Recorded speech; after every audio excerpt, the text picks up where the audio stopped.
नमस्कार, आदाब, सत श्री अकाल। आप देख रहे हैं न्यूज़ पीके और मैं हूं आपके साथ हर्षदीप अरोरा। यूपीएससी सिविल सेवा के परिणाम आ चुके हैं और ऐसे में हमारे साथ मौजूद हैं झांसी की बेटी संपदा त्रिवेदी, जिन्होंने यूपीएससी में 79 रैंक हासिल करके अपने झांसी का नाम और अपने माता पिता का नाम रोशन कर दिखाया है। बहुत बहुत स्वागत है आपका न्यूज़ पीके में, संपदा जी। Thank you. पहले तो न्यूज़ बीके की टीम से आपको और आपके परिवार को बहुत बहुत हार्दिक शुभकामनाएं। आपने 79 रैंक हासिल करके एक नया इतिहास झांसी के लिए रच दिया है। Thank you so much. कैसा लग रहा था रिजल्ट आने के पहले? क्या उम्मीदें थीं, क्या लग रहा था? क्योंकि रिजल्ट किसी भी चीज़ का हो लाइफ में, एक डर तो मन में बना ही रहता है। डर तो काफ़ी था।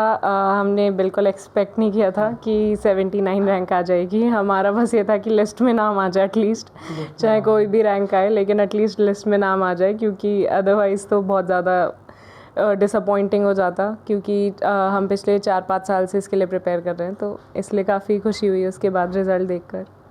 तो अभी तक आपकी परीक्षा के टाइम तक आपका सबसे ज़्यादा स्ट्रॉन्ग पॉइंट कौन सा रहा है? सब्जेक्ट वाइज स्ट्रॉन्ग पॉइंट मतलब इंटरव्यू के टाइम पे या परीक्षा के टाइम पे?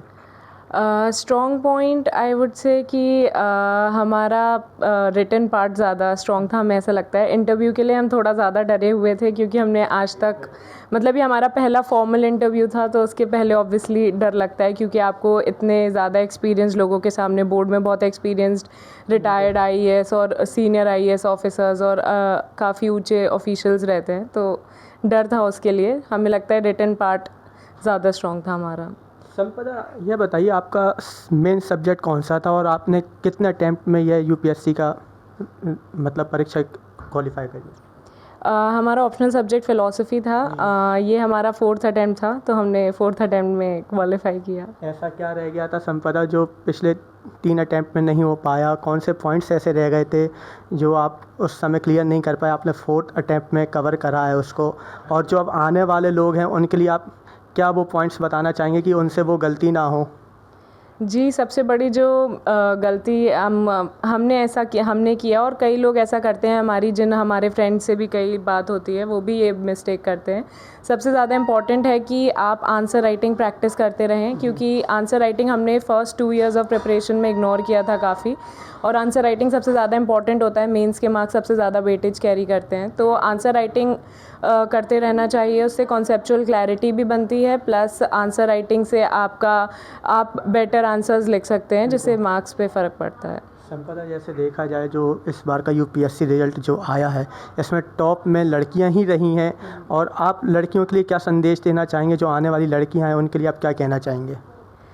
लड़कियों के साथ काफ़ी इश्यूज़ होते हैं बहुत सारे। हमने ऐसे कई लोगों से सुना है कि उनके पेरेंट्स उन्हें अलाउ नहीं करते, उनकी चॉइस के सब्जेक्ट्स लेने के लिए अलाउ नहीं करते, या फिर उन्हें कोई बहुत बड़ी एग्ज़ाम देने के लिए अलाउ नहीं करते। ये नहीं होता कि बहुत लोगों के साथ ऐसा होता है कि उनके पेरेंट्स ने सिर्फ 1 या 2 अटैम्प्ट्स देने का अलाउ किया है। तो हमारी फैमिली ने हमारे ये बिलीव शो किया कि हम ये कर सकते हैं। जब 2nd अटैम्प्ट में हमारा नहीं हुआ था, तो हमें काफ़ी ज़्यादा उससे निराशा हुई थी, लेकिन हमारी फैमिली ने बिलीव शो किया कि I can improve my self, हम इससे बेटर कर सकते हैं।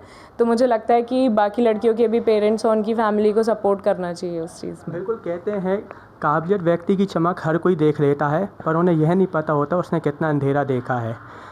अगर सपने सच नहीं हो रहे हैं तो रास्ता बदलें, सिद्धांत नहीं, क्योंकि पेड़ अपनी पत्तियां बदलता है, जड़ें नहीं। संपदा, बेसिकली आप झांसी से ही हैं। आप हमारे दर्शकों को बताइए आपका फैमिली बैकग्राउंड कैसा रहा है?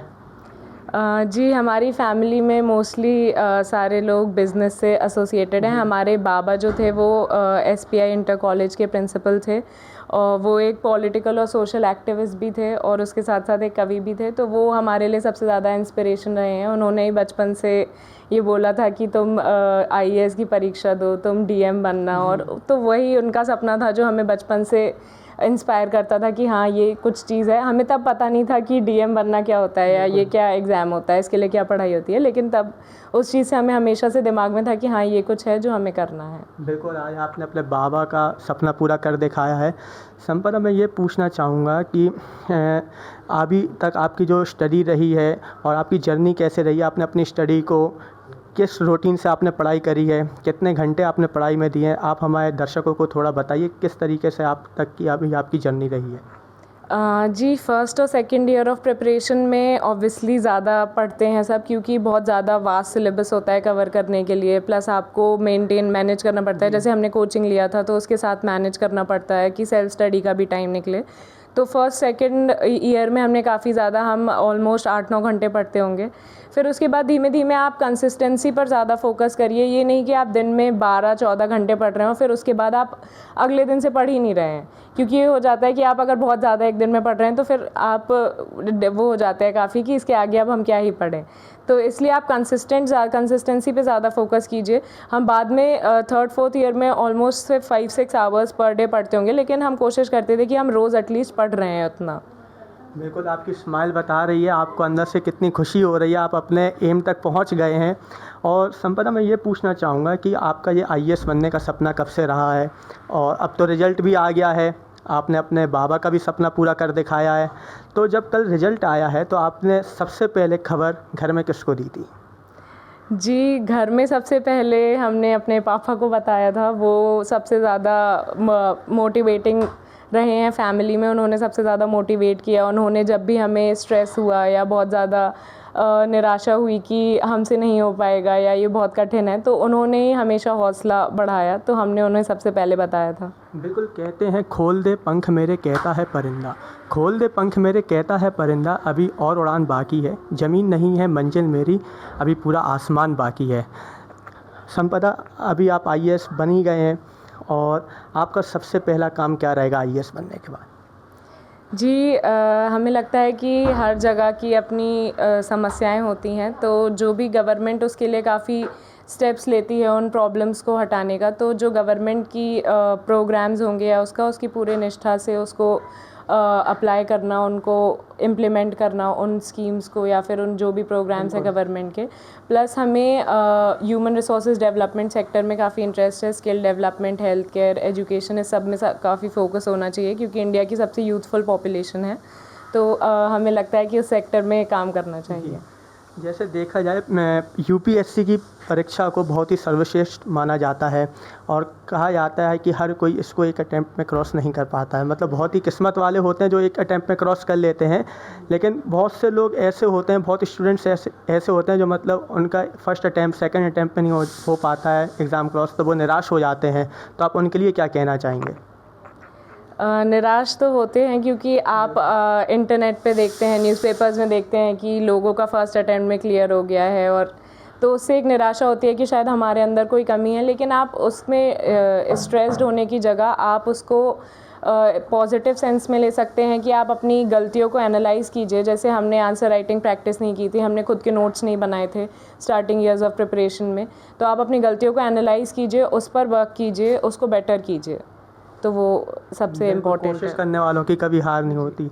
तो ये थे हमारे झांसी की बेटी संपदा त्रिवेदी, जिन्होंने यूपीएससी के रिज़ल्ट में 79 रैंक हासिल करके अपनी झांसी का नाम रोशन कर दिया है और साथ में अपने माता पिता का भी नाम रोशन कर दिया है।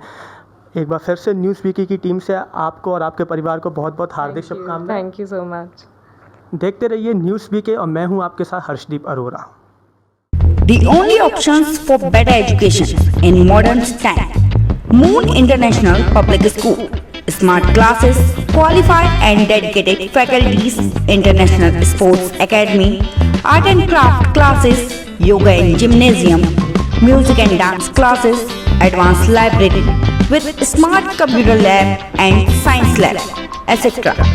Study your child in eco-friendly environment in Moon International Public School, Kanpur Road, Mott, Jhansi. PK University. Build a great career at PK University. Admission open for medical science, B Pharma, M Pharma, BSc, BTech, MTech and Polytechnic Diploma. Contact now www.pkuniversity.edu.in. Address Thandra Village, Jhansi Road, Shivpuri. कृषि के क्षेत्र में सवारें अपना भविष्य, आज ही admission लें। जिले का सबसे उत्तम कृषि महाविद्यालय श्याम राघवेंद्र कृषि महाविद्यालय व डिग्री कॉलेज, बीएससी कृषि, BA, BEd, BCom, BSc biomath, ग्राम धवाकर, मऊरानीपुर, झांसी।